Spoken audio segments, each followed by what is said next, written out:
तो आज सुनिए प्रेमचंद की कहानी जेल। मृदुला मजिस्ट्रेट के इजलास से जनाने जेल में वापस आई तो उसका मुख प्रसन्न था। बरी हो जाने की गुलाबी आशा उसके कपोलों पर चमक रही थी।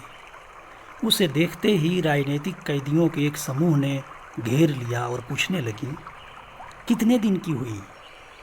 मृदुला ने विजय गर्व से कहा, मैंने तो साफ साफ कह दिया, मैंने धरना नहीं दिया।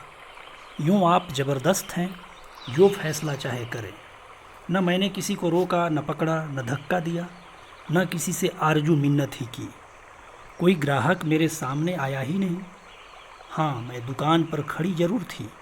वहाँ कई वॉलंटियर गिरफ्तार हो गए थे, जनता जमा हो गई थी, मैं भी खड़ी हो गई। बस थानेदार ने आकर मुझे पकड़ लिया। क्षमा देवी कुछ कानून जानती थी। बोली, मजिस्ट्रेट पुलिस के बयान पर फैसला करेगा। मैं ऐसे कितने ही मुकदमे देख चुकी। मृदुला ने प्रतिवाद किया, पुलिस वालों को मैंने ऐसा रगड़ा कि वह भी याद करेंगे। मैं मुकदमे की कार्रवाई में भाग न लेना चाहती थी, लेकिन जब मैंने उनके गवाहों को सरासर झूठ बोलते देखा तो मुझसे जब्त न हो सका। मैंने उनसे जिरह करनी शुरू की। मैंने भी इतने दिनों घास नहीं खोदी है, थोड़ा सा कानून जानती हूँ। पुलिस ने समझा होगा कि यह कुछ तो बोलेगी नहीं, हम जो बयान देंगे, जो चाहेंगे करेंगे। जब मैंने जिरह शुरू की तो सब बगले झांकने लगे। मैंने तीनों गवाहों को झूठा साबित कर दिया। उस समय जाने कैसे मुझे चोट सोचती गई। मैजिस्ट्रेट ने थानेदार को 2-3 बार फटकार भी बताई। वह मेरे प्रश्नों का उलझुल जवाब देता था तो मजिस्ट्रेट बोल उठता था, वह जो कुछ पूछती हैं उसका जवाब दो, फिजूल की बातें क्यों करते हो?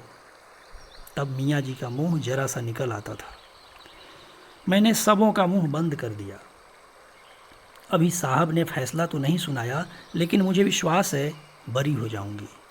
मैं जेल से नहीं डरती, लेकिन बेवकूफ़ भी नहीं बनना चाहती। वहाँ हमारे मंत्री जी भी थे और बहुत सी बहनें थीं। सब यही कहती थीं, तुम छूट जाओगी। महिलाएं उसे द्वेष भरी आंखों से देखती हुई चली गईं। उनमें किसी की मियाद साल भर की थी, किसी की 6 मास की। उन्होंने अदालत के सामने जबान ही न खोली थी। उनकी नीति में यह अधर्म से कम न था।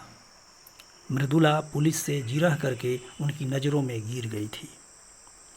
सजा हो जाने पर उसका व्यवहार क्षम्य हो सकता था, लेकिन बरी हो जाने में तो उसका कुछ प्रायश्चित ही न था। दूर जाकर एक देवी ने कहा, इस तरह तो हम लोग भी छूट जाते। हमें तो यह दिखाना है, नौकरशाही से हमें न्याय की कोई आशा ही नहीं। दूसरी महिला बोली, यह तो क्षमा मांग लेने के बराबर है। गई तो थी धरना देने, नहीं दुकान पर जाने का काम ही क्या था? वॉलंटियर गिरफ्तार हुए थे आपकी भला से, आप वहाँ क्यों गईं?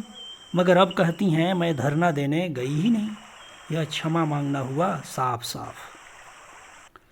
तीसरी देवी मुंह बनाकर बोली, जेल में रहने के लिए बड़ा कलेजा चाहिए। उस वक्त तो वाह वाह लूटने के लिए आ गईं, अब रोना आ रहा है। ऐसी स्त्रियों को तो राष्ट्रीय कामों के बीच नहीं आना चाहिए। आंदोलन को बदनाम करने से क्या फ़ायदा? केवल क्षमा देवी अब तक मृदुला के पास चिंता में डूबी खड़ी थीं। उन्होंने एक उदंड व्याख्यान देने के अपराध में साल भर की सज़ा पाई थी। दूसरी जिले से 1 महीना हुआ यहाँ आई थीं। अभी मियाद पूरी होने में 8 महीने बाकी थे। यहाँ की 1500 कैदीनों में किसी से उनका दिल न मिलता था। जरा जरा सी बातों के लिए उनका आपस में झगड़ना, बनाव सिंगार की चीज़ों के लिए लेडी वार्डरों की खुशामदें करना, घर वालों से मिलने के लिए व्यग्रता दिखलाना उन्हें पसंद न था। वही कुत्सा, वही कनफुसकियाँ जेल के भीतर भी थीं। वह आत्माभिमान जो उनके विचार में एक पॉलिटिकल कैदी में होना चाहिए, किसी में भी न था। क्षमा उन सबों से दूर रहती थी। उसके जाति प्रेम का वारापार न था। इस रंग में पगी हुई थीं, पर अन्य देवियाँ उन्हें घमंडिन समझती थीं और उपेक्षा का जवाब उपेक्षा से देती थीं। मृदुला को हिरासत में आए 8 दिन हुए थे। इतने ही दिनों में क्षमा को उससे विशेष स्नेह हो गया था। मृदुला में वह संकीर्णता और ईर्ष्या न थी, न निंदा करने की आदत, न श्रृंगार की धुन, न भद्दी दिलगी का शौक। उसके हृदय में करुणा थी, सेवा का भाव था, देश का अनुराग था। क्षमा ने सोचा था इसके साथ 6 महीने आनंद से कट जाएंगे, लेकिन दुर्भाग्य यहाँ भी उसके पीछे पड़ा हुआ था। कल मृदुला यहाँ से चली जाएगी, वह फिर अकेली हो जाएगी। यहाँ ऐसा कौन है जिसके साथ घड़ी भर बैठकर अपना दुख दर्द सुनाएगी, देश चर्चा करेगी। यहाँ तो सभी के मिजाज आसमान पर हैं। मृदुला ने पूछा, तुम्हें तो अभी 8 महीने बाकी हैं बहन। क्षमा ने हसरत के साथ कहा, किसी न किसी तरह कट ही जाएंगे बहन, पर तुम्हारी याद बराबर सताती रहेगी। इसी 1 सप्ताह के अंदर तुमने मुझ पर न जाने क्या जादू कर दिया। जब से तुम आई हो मुझे जेल न मालूम होता था, कभी कभी मिलती रहना। मृदुला ने देखा क्षमा की आंखें डबडबाई हुई थीं। ढाढ़स देती हुई बोली, जरूर मिलूंगी दीदी, मुझसे तो खुद न रहा जाएगा। भान को भी लाऊंगी, कहूँगी चल तेरी मौसी आई है, तुझे बुला रही है। दौड़ा हुआ आएगा। अब तुमसे आज कहती हूँ बहन, मुझे यहाँ किसी की याद थी तो भान की। बेचारा रोता होगा, मुझे देखकर रूठ जाएगा। तुम कहाँ चली गईं? मुझे छोड़कर क्यों चली गईं? जाओ, मैं तुमसे नहीं बोलता, तुम मेरे घर से निकल जाओ। बड़ा शैतान है बहन। क्षण भर नहीं बैठता, सवेरे उठते ही गाता है, झन्ना उता लय अमाला, छुलाज का मंदिल दिल में है।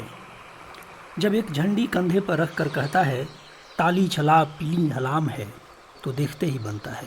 बाप को तो कहता है, तुम गुलाम हो, वह एक अंग्रेजी कंपनी में है। बार बार इस्तीफ़ा देने का विचार करके रह जाते हैं, लेकिन गुजर बसर के लिए कोई उद्यम करना ही पड़ेगा। कैसे छोड़ें? वह तो छोड़ बैठे होते। तुमसे सच कहती हूँ, गुलामी से उन्हें घृणा है, लेकिन मैं समझती रहती हूँ, मैं समझाती हूँ। बेचारे कैसे दफ्तर जाते होंगे, कैसे भान को संभालते होंगे।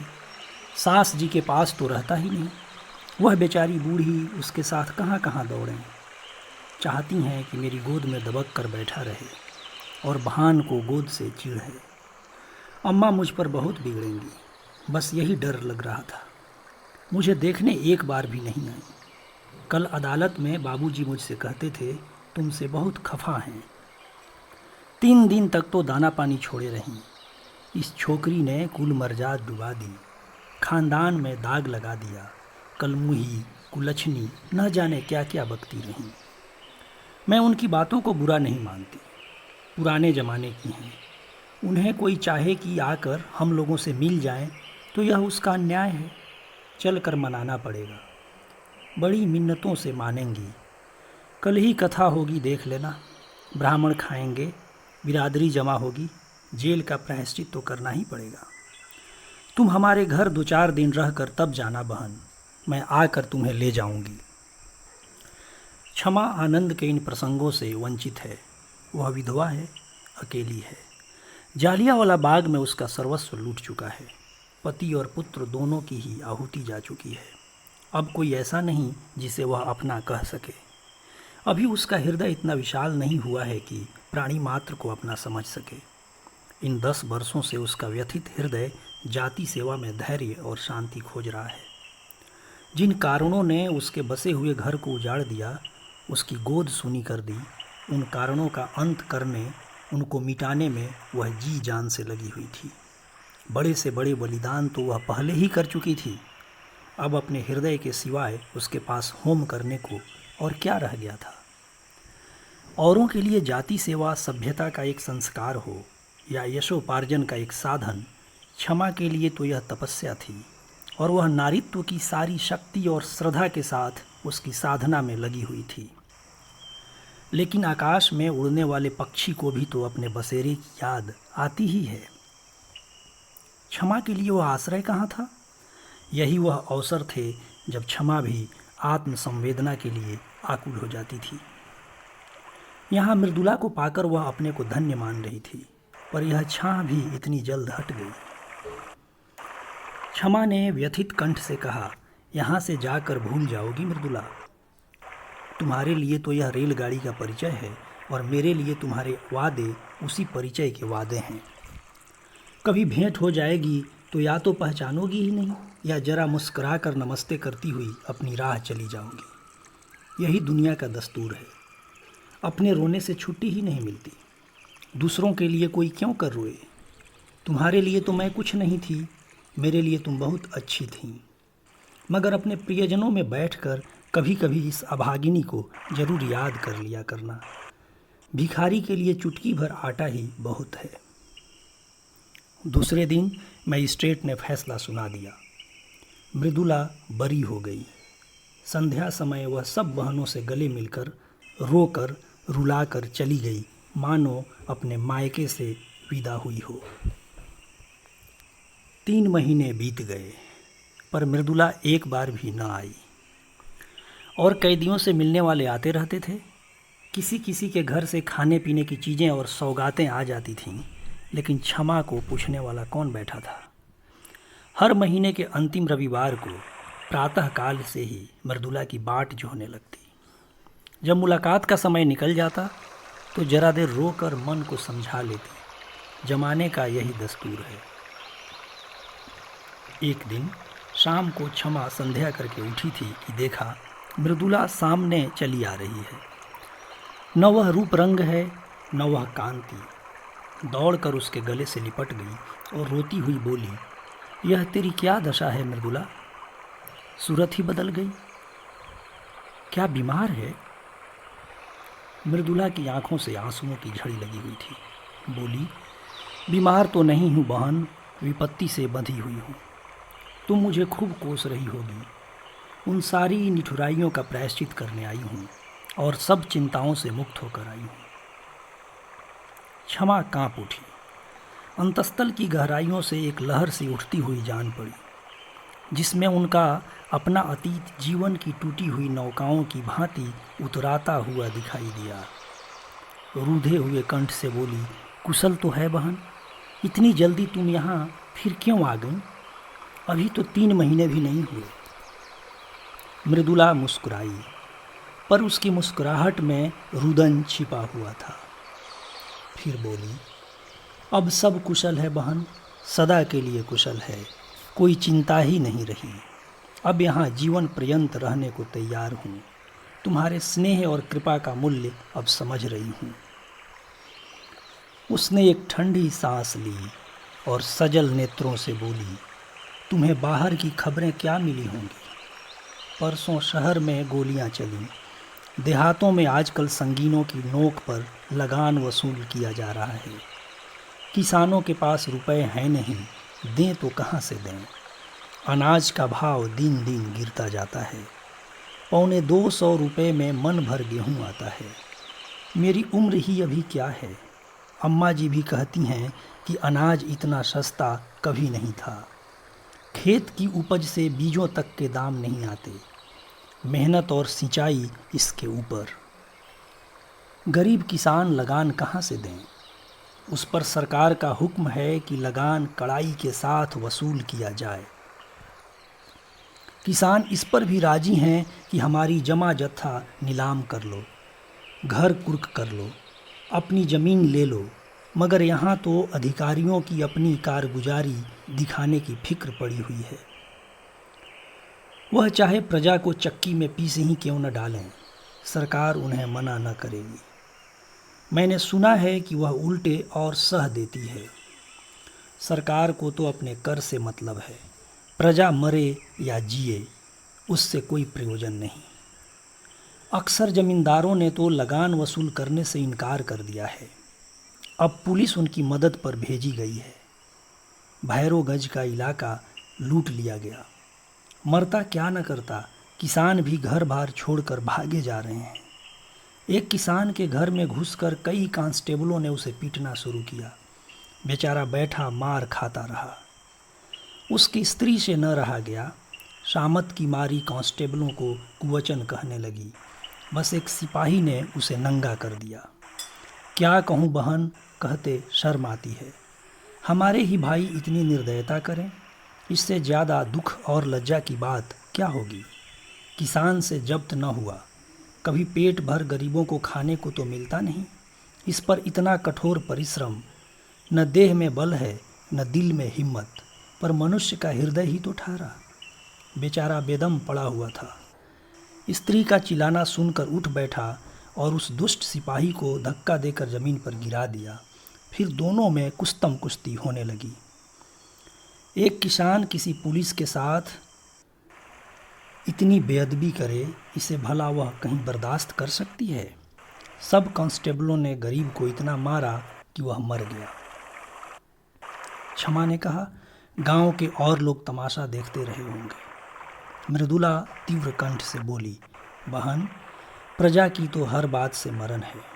अगर 10-20 आदमी जमा हो जाते तो पुलिस कहती हमसे लड़ने आए हैं, डंडे चलाने शुरू करती, और अगर कोई आदमी क्रोध में आकर एक आध कंकड़ फेंक देता तो गोलियां चला देती।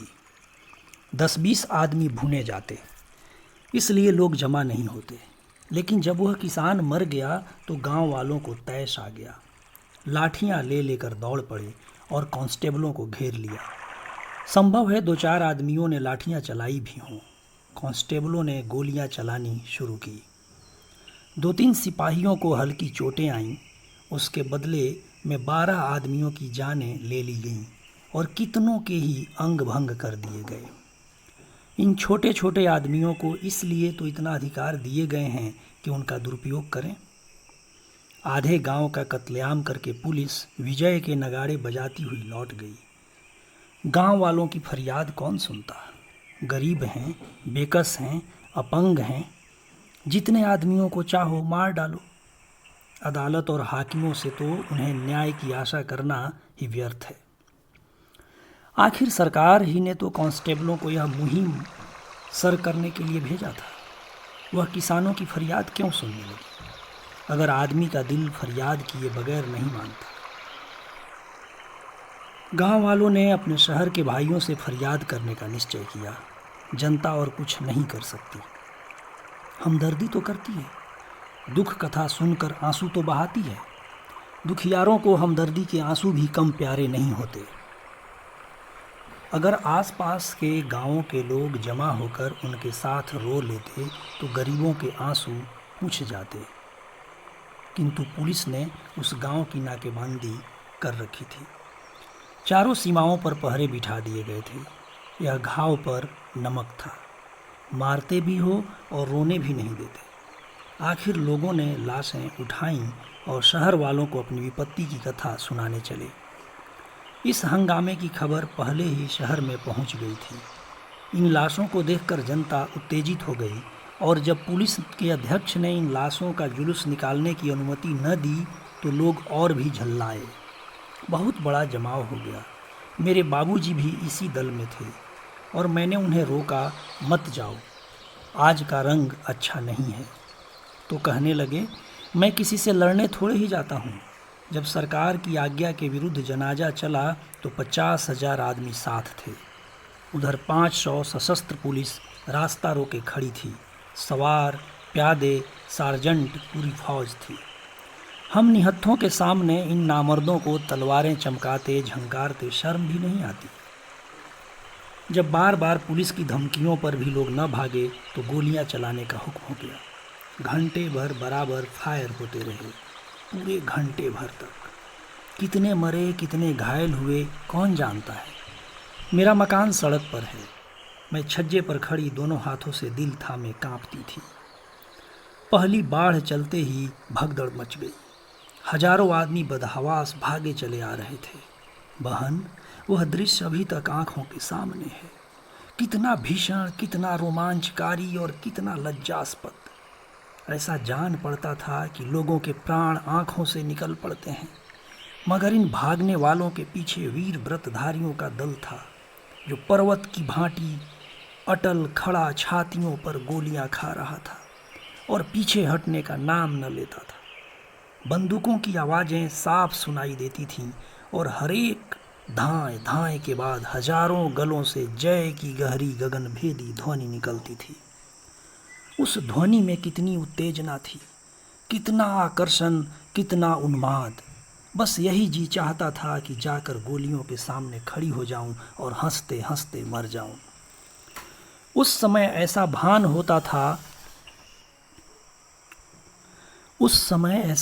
होता था कि मर जाना कोई खेल है। अम्मा जी कमरे में भान को लिए मुझे बार बार भीतर बुला रही थी। जब मैं न गई तो वह भान को लिए हुए छज्जे पर आ गईं। उसी वक्त 10-12 आदमी एक स्ट्रेचर पर हृदयेश की लाश लिए हुए द्वार पर आए। अम्मा की नज़र उन पर पड़ी, समझ गईं। मुझे तो सकता सा हो गया। अम्मा ने जाकर एक बार बेटे को देखा, उसे छाती से लगाया, चूमा, आशीर्वाद दिया और उन्मत्त दशा में चौरास्ते की तरफ चली, जहाँ से अब भी धाय और जय की ध्वनि बारी बारी से आ रही थी। मैं हतबुद्धि सी खड़ी कभी स्वामी की लाश को देखती थी, कभी अम्मा को। न कुछ बोली, न जगह से हिली, न रोई, न घबराई। मुझ में जैसे स्पंदन ही न था, चेतना जैसे लुप्त हो गई हो। क्षमा। तो क्या अम्मा भी गोलियों के स्थान पर पहुंच गईं? मृदुला: हाँ, यही तो विचित्रता है बहन। बंदूक की आवाज़ें सुनकर कानों पर हाथ रख लेती थीं, खून देखकर मूर्छित हो जाती थीं।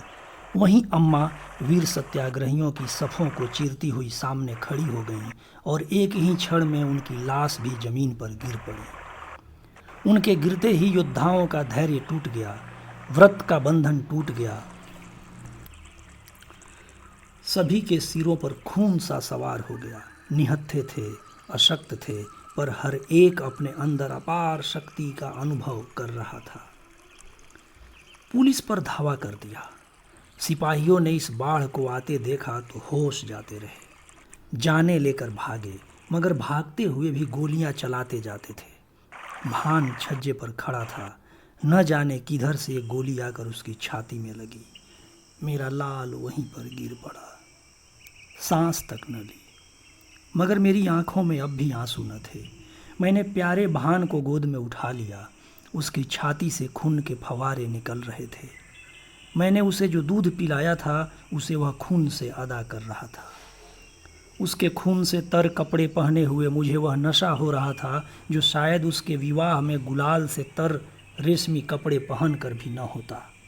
लड़कपन, जवानी और मौत, तीनों मंजिलें एक ही हिचकी में तमाम हो गईं। मैंने बेटे को बाप की गोद में लिटा दिया। इतने में कई स्वयंसेवक अम्मा जी को भी ले आए। मालूम होता था लेटी हुई मुस्करा रही हैं।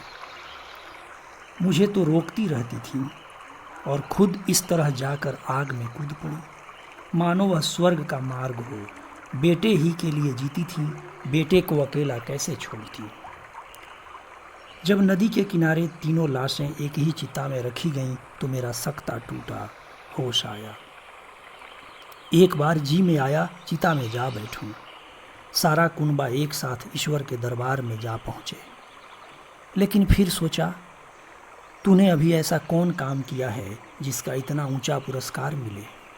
बहन, चिता की लपटों में मुझे ऐसा मालूम हो रहा था कि अम्मा जी सचमुच भान को गोद में लिए बैठी मुस्कुरा रही हैं और स्वामी जी खड़े मुझसे कह रहे हैं, तुम जाओ और निश्चिंत होकर काम करो।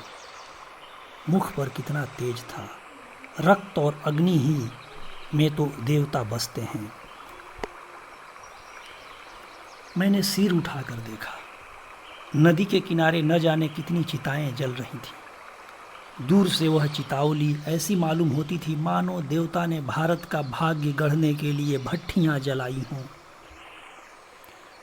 जब चिताएं राख हो गईं तो हम लोग लौटे, लेकिन उस घर में जाने की हिम्मत न पड़ी। मेरे लिए अब वह घर न था। मेरा घर तो अब यह है जहाँ बैठी हूँ, या फिर वही चिता। मैंने घर का द्वार भी नहीं खोला। महिला आश्रम में चली गई। कल की गोलियों में कांग्रेस कमेटी का सफाया हो गया था। यह संस्था बागी बना डाली गई थी। उसके दफ्तर पर पुलिस ने छापा मारा और उस पर अपना ताला डाल दिया। महिला आश्रम पर भी हमला हुआ, उस पर अपना ताला डाल दिया गया। हमने एक वृक्ष की छांव में अपना नया दफ्तर बनाया और स्वच्छंदता के साथ काम करते रहे। यहाँ दीवारें हमें कैद न कर सकती थीं। हम भी वायु के समान मुक्त थे। संध्या समय हमने एक जुलूस निकालने का फैसला किया। कल के रक्तपात की स्मृति, हर्ष और मुबारकबाद में जुलूस निकालना आवश्यक था। लोग कहते हैं, जुलूस निकालने से क्या होता है?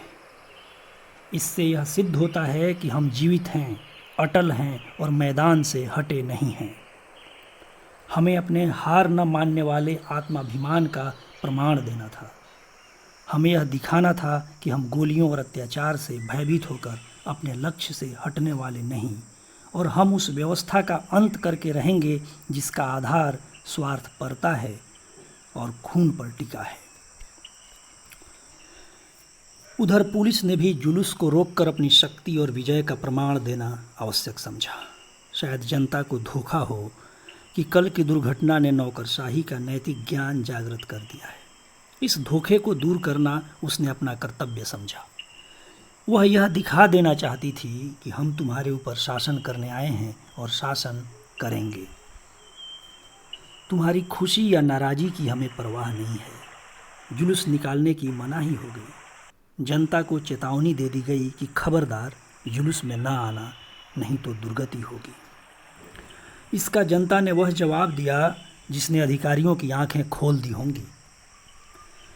संध्या समय 50,000 आदमी जमा हो गए। आज का नेतृत्व मुझे सौंपा गया था। मैं अपने हृदय में एक विचित्र बल और उत्साह का अनुभव कर रही थी। एक अबला स्त्री जिसे संसार का कुछ ज्ञान नहीं, जिसने कभी घर से बाहर पाँव नहीं निकाला, आज अपने प्यारों के उत्सर्ग की बदौलत उस महान पद पर पहुंच गई थी जो बड़े बड़े अफसरों को भी, बड़े से बड़े महाराजा को भी प्राप्त नहीं। मैं इस समय जनता के हृदय पर राज कर रही थी। पुलिस अधिकारियों की इसीलिए गुलामी करती है कि उसे वेतन मिलता है। पेट की गुलामी उससे सब कुछ करवा लेती है। महाराजा का हुक्म लोग इसीलिए मानते हैं कि उससे उपकार की आशा या हानि का भय होता है। यह अपार जनसमूह क्या मुझसे किसी फायदे की आशा रखता था? उसे मुझसे किसी हानि का भय था? कदापि नहीं। फिर भी वह कड़े से कड़े हुक्म को मानने के लिए तैयार था। इसीलिए कि जनता मेरे बलिदानों का आदर करती थी, इसीलिए कि उनके दिलों में स्वाधीनता की जो तड़प थी, गुलामी की जंजीरों को तोड़ देने की जो बेचैनी थी, मैं उस तड़प और बेचैनी की सजीव मूर्ति समझी जा रही थी। निश्चित ही समय पर जुलूस ने प्रस्थान किया। उसी वक्त पुलिस ने मेरी गिरफ्तारी का वारंट दिखाया। वारंट देखते ही तुम्हारी याद आई। पहले तुम्हें मेरी ज़रूरत थी, अब मुझे तुम्हारी ज़रूरत है। उस वक्त तुम मेरी हमदर्दी की भूखी थी, अब मैं सहानुभूति की भिक्षा मांग रही हूँ। मगर मुझ में अब लेश मात्र भी दुर्बलता नहीं है। मैं चिंताओं से मुक्त हूँ। मजिस्ट्रेट जो कठोर से कठोर दंड प्रदान करे उसका स्वागत करूँगी। अब मैं पुलिस के किसी आक्षेप या असत्य आरोपण का प्रतिवाद न करूँगी, क्योंकि मैं जानती हूँ मैं जेल के बाहर रहकर जो कुछ कर सकती हूँ, जेल के अंदर रहकर उससे कहीं ज़्यादा कर सकती हूँ। जेल के बाहर भूलों की संभावना है, बहकने का भय है, समझौते का प्रलोभन है, स्पर्धा की चिंता है। जेल सम्मान और भक्ति की एक रेखा है जिसके भीतर शैतान कदम नहीं रख सकता। मैदान में जलता हुआ अलाव वायु में अपनी उष्णता को खो देता है, लेकिन इंजन में बंद होकर वही आग संचालक शक्ति का अखंड भंडार बन जाती है। अन्य देवीमाँ भी आ पहुँची और मृदुला सबसे गले मिलने लगी। फिर भारत माता की जय ध्वनि की दीवारों को चीरती हुई आकाश में जा पहुँची। कहानी पाठ राजीव रंजन गिरी। शुक्रिया।